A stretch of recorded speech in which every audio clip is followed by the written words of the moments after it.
سب سے پہلے آپ میرے موبائل میں یہ تصویر دیکھیں۔ یہ 4 نوجوان دوستوں کی تصویر ہے۔ ان میں سے 3 گجرات سے تعلق رکھنے والے ہیں اور ان میں سے ایک دوست اٹلی سے آیا ہوا تھا۔ آپ کو پتا ہے نا، جب باہر سے آتے ہیں تو ان کے پاس پیسہ ویسا ہوتا ہے تو دوست احباب کہتے ہیں کہ چلے یار گھومنے پھرنے کے لیے چلتے ہیں۔ تو یہ چاروں دوست اپنی مہران گاڑی میں یہاں سے گجرات سے روانہ ہوئے گلگت استردو کے لیے۔ وہاں جا کے سیر و سیاحت کرتے گئے۔ گنجی پڑی ایک مقام ہے وہاں پر، تو وہ آپ کو پتا ہے کہ یہ جو شمالی علاقہ جات یہ سارے پہاڑی علاقے ہیں، بہت بڑی بڑی کھائیاں ہیں، پہاڑ ہیں اور پھر بہتی ندیاں ہیں، بہت خوبصورت علاقہ ہے۔ لیکن وہاں پر گاڑی چلانا ہر آدمی کے بس کی بات نہیں ہے۔ یہ چاروں دوست ایک گاڑی چلا رہا تھا، 2 پیچھے بیٹھے ہوئے تھے، ایک سائڈ میں تھا، گپ شپ کرتے ہوئے جا رہے تھے۔ تو گنجی پڑی کے مقام پر ایک بڑی پہاڑ کے اوپر سے جا رہے تھے تو وہاں سے گاڑی پسلی اور سیدھی کھائی میں آگے۔ اس کی تصویر بھی آپ دیکھیں، ایسا خوفناک ایک منظر ہے۔ یہ دیکھیں، اوپر سے گاڑی گری اور نیچے کرچی کرچی ہو گئی، اور ان میں سے 3 نوجوان تو اندر ہی رہے، وہی مر گئے۔ جو چوتھا نوجوان تھا وہ باہر پڑا ہوا تھا، اس کے ہاتھ ٹوٹ گئے تھے، پاؤں ٹوٹ گئے تھے، اور اس کے بعد ان علاقوں میں نیٹ ورک بھی نہیں چلتا، اور پہاڑوں میں نیٹ ورک تو بالکل نہیں چلتا۔ وہ بھی وہیں، چاروں نوجوان وہیں پر مر گئے۔ وہاں ارد گرد کوئی آبادی نہیں، پہاڑی بڑا سلسلہ ہے۔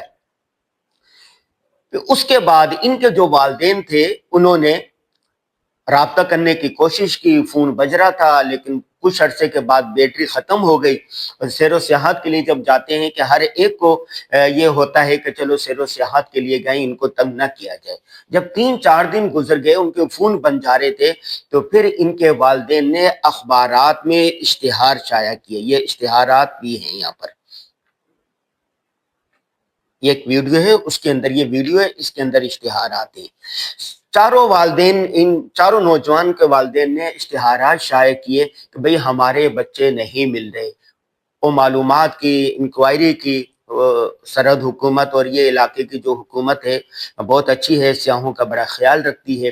میرا بھی وہاں جانا ہوا ان علاقے میں، تو وہ بہت زیادہ خیال کرتے۔ چنانچہ آہستہ آہستہ ڈھونڈتے کوئی 10 دن کے بعد یا 8 دن، 16 مئی کو یہ چاروں نوجوان گجرات سے روانہ ہوئے تھے، اور کل یعنی 24 مئی کو جا کر 9 دن کے بعد پتا چلا کہ یہ ان کی گاڑی یہاں گری ہوئی ہے۔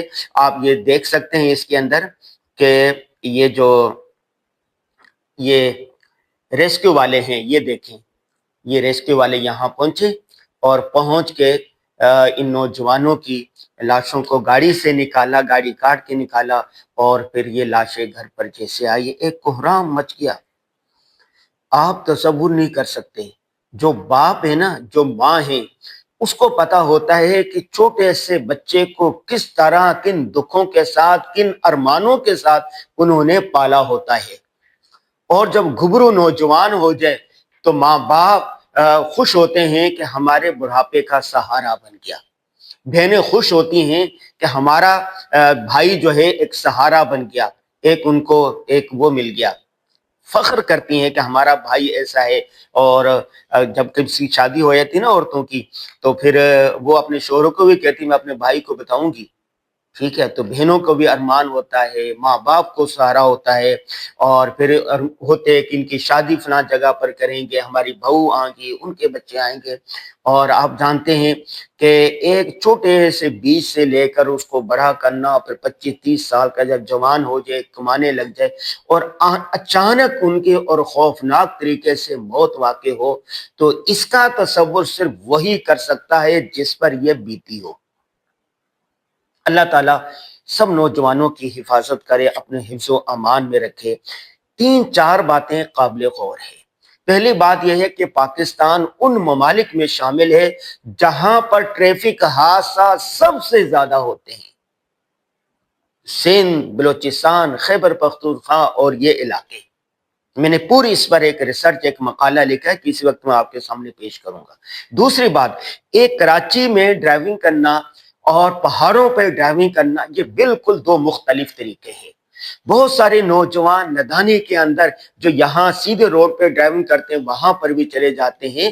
پہاڑوں پر ڈرائیونگ کرنا بالکل الگ ہوتا ہے اور وہاں کے مقامی ڈرائیوروں کو ہی کرنا چاہیے، سیر و سیاحت کرنی چاہیے۔ قرآن کا حکم قل سیروا فی الارض، گھومو پھرو دیکھو، اللہ تعالیٰ نے کیسی کیسی چیزیں بتائی، لیکن اپنی حفاظت سب سے مقدم۔ آپ اکیلے نہیں گئے، آپ نے اپنے خاندان کو بھی، وہ کہتے ہیں نا کہ تم اکیلے نہیں ڈوبے، اپنے خاندان کو بھی ڈبا دیا۔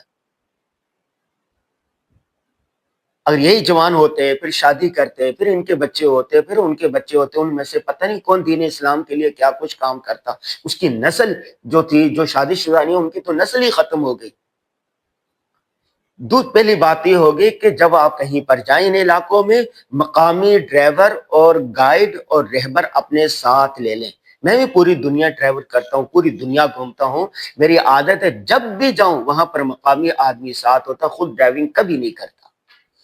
دوسری بات یہ ہے کہ جب آپ جا رہے ہیں نا وہاں پر، تو آپ کسی نہ کسی کے ساتھ رابطے میں رہیں، کسی نہ کسی کے ساتھ رابطے میں، کہ ہم فلاں جگہ پر ہے، فلاں جگہ پر ہے، فلاں جگہ پر ہے، کسی نہ کسی کو، تو اللہ نہ کرے کوئی ناگہانی چیز پیش آ جائے، ناگہانی حادثہ پیش آ جائے، تو لوگ وہاں پر پہنچ سکیں۔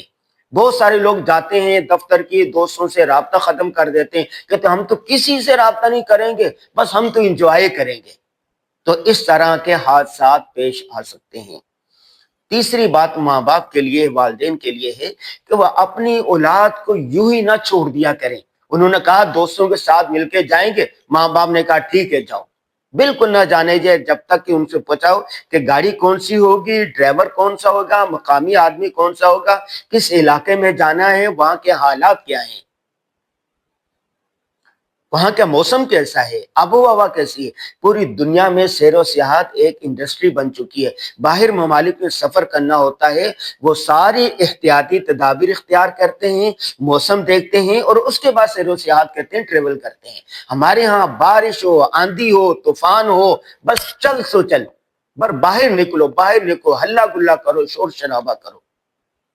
تو والدین کو چاہیے بچوں کو، نوجوانوں کو جب تک یہ ساری چیزیں نہ ہو جائیں ان کو ہرگز جانے نہ دیں۔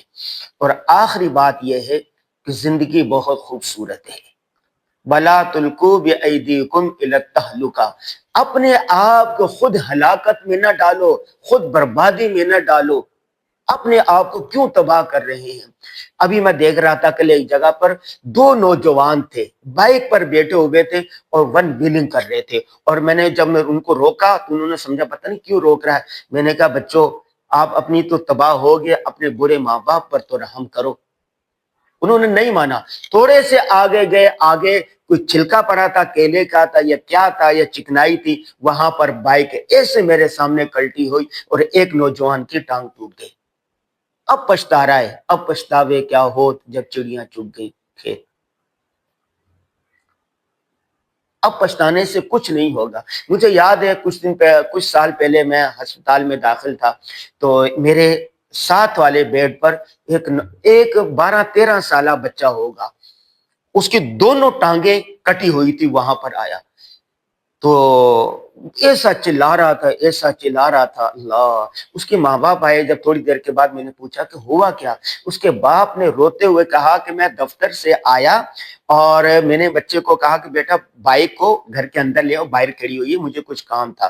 تو میں جیسے گھر پہ گیا ہوں اور وہ کام کر کے واپس ہوں، میں نے کہا بچہ نہیں آیا اب تک، باہر دیکھا، تھوڑی دیر کے بعد دیکھا تو آگے بہت سارے لوگ جمع ہیں اور وہاں پر جمع ہے اور چیخو پکار ہو رہا ہے اور ایمبولینس۔ تو پتہ چلا کہ میرا بیٹا جس کو میں نے کہا تھا بائک آگے لے آؤ، اس نے بائک اسٹارٹ کی اور آگے چکر لگانے لگا، اور آگے فوریل کھڑی ہوئی تھی گاڑی، فوریل، اس کے اندر جا کے دے ماری اور یہ نیچے گھس گئی اور اس کی دونوں ٹانگیں جو تھے نا کٹ گئی۔ یہ کیا ہے؟ یہ نافرمانی کا وبال ہے۔ تو زندگی بہت خوبصورت ہے، بہت اچھی ہے۔ اپنے آپ کو، اپنے خاندان کو، اپنے فیملی کو مشکلات میں نہ ڈالیں، اپنی زندگی کو بچائیں۔ اور آخری بات بالکل یہ ہے کہ اللہ تبارک و تعالیٰ نے ہر موقع کے لیے دعا دی ہے، دعا سکھائیے۔ سفر کی دعا، اپنے حفاظت کے لیے دعائے انس ہے، بسم اللہ علی نفسی و اہلی و مالی و ولدی، یہ پوری ایک دعائے انس ہے، اس کو پڑھ لینا چاہیے۔ کہتے ہیں کہ جو آدمی یہ دعا پڑھ لے اللہ تبارک و تعالیٰ حادثات سے بچاتے ہیں۔ دوسری ایک اور دعا، بسم اللہ الذی لا یضر مع اسمہ شیء فی الارض ولا فی السماء وهو السمیع العلیم۔ کہتے ہیں جو دعا صبح پڑھ لے شام تک اللہ کے حفظ و امان میں ہوتا ہے، جو شام کو پڑھ لے وہ صبح تک اللہ کے حفظ و امان میں ہوتا ہے۔ اللہ ہی مسبب الاسباب ہے، اللہ ہی بچانے والے ہیں۔ تو روحانیت کا اہتمام کرنا چاہیے، صبح شام کی مسنون دعاؤں کا اہتمام کرنے چاہیے، ہر موقع کی مسنون دعائیں پڑھنی چاہیے۔